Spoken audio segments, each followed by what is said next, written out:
বছর শেষে ভাড়া বাড়ল ভারতীয় রেলে। আজ থেকে দামি হয়ে গেল ট্রেনের টিকিট। আজ থেকে বর্ধিত হারে ভাড়া দূরপাল্লার ট্রেনে।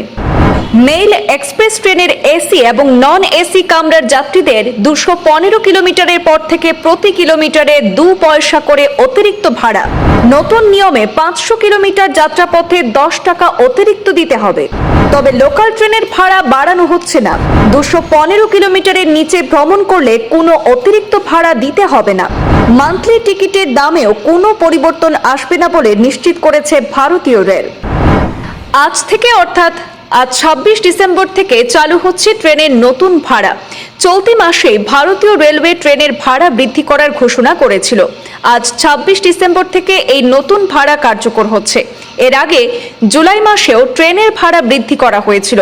নতুন ভাড়া কত বিশদ তথ্যে নজর রাখবো। ভারতীয় রেলওয়ের তরফে জানানো হয়েছে, লোকাল ট্রেনের ভাড়া বাড়ানো হচ্ছে না, শুধুমাত্র দূরপাল্লা ট্রেনে ভাড়া বাড়ছে। 215 কিলোমিটারের পর প্রতি কিলোমিটারে 1 পয়সা করে ভাড়া বাড়বে। মেল ও এক্সপ্রেস ট্রেনের এসি এবং নন এসি ক্লাসের ভাড়া প্রতি কিলোমিটারে 2 পয়সা করে বাড়বে। 215 কিলোমিটারের নিচে ভ্রমণ করলে কোনো অতিরিক্ত ভাড়া দিতে হবে না। মান্থলি টিকিটের দামেও কোনো পরিবর্তন আসবে না।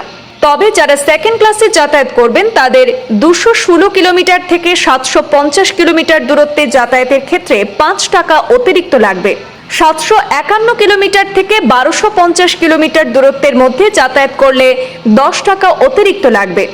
1251 কিলোমিটার থেকে 1750 কিলোমিটারের মধ্যে যাতায়াত করলে 15 টাকা অতিরিক্ত খরচ পড়বে। 1751 কিলোমিটার থেকে 2250 কিলোমিটারের মধ্যে ভ্রমণ করলে অতিরিক্ত 20 টাকা লাগবে। স্লিপার এবং ফার্স্ট ক্লাসের যাত্রীদের ভাড়াও বাড়ছে। প্রতি কিলোমিটারে 1 পয়সা করে ভাড়া বাড়বে। মেল এক্সপ্রেস ট্রেনের এসি ও নন এসি কামরার যাত্রীদের 215 কিলোমিটারের পর থেকে প্রতি কিলোমিটারে 2 পয়সা করে অতিরিক্ত ভাড়া দিতে হবে। 500 কিলোমিটার যাত্রাপথে 10 টাকা অতিরিক্ত দিতে হবে। Vande Bharat express, Rajdhani express, Shatabdi express, Duronto express, Tejas express, Gatimaan, Humsafar express, Amrit Bharat express, Garib Rath express, Janshatabdi, যুব এক্সপ্রেস এবং নমো ভারত র্যাপিড রেলের ভাড়াও বেড়েছে। সূত্রের খবর, এই ভাড়া বৃদ্ধির কারণ ব্যাখ্যা করে রেলের তরফে জানানো হয়েছে, এই ভাড়া বৃদ্ধিতে অতিরিক্ত 600 কোটি টাকা আয় হবে রেলের। গত 1 দশকে রেলের নেটওয়ার্ক সম্প্রসারণের কথাও উল্লেখ করা হয়েছে। ট্রেনের পরিষেবা ছাড়াও বেড়েছে কর্মী ক্ষমতা। বর্তমানে রেলের কর্মীদের জন্য 1,15,000 কোটি টাকা ব্যয় করা হয়। পেনশন বাবদ খরচ বেড়ে হয়েছে 60,000 কোটি।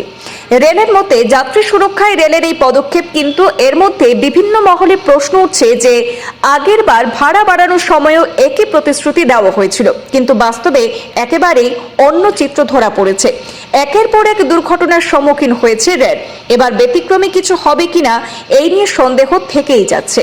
ব্যুরো রিপোর্ট, পূর্বাঞ্চল প্রতিদিন।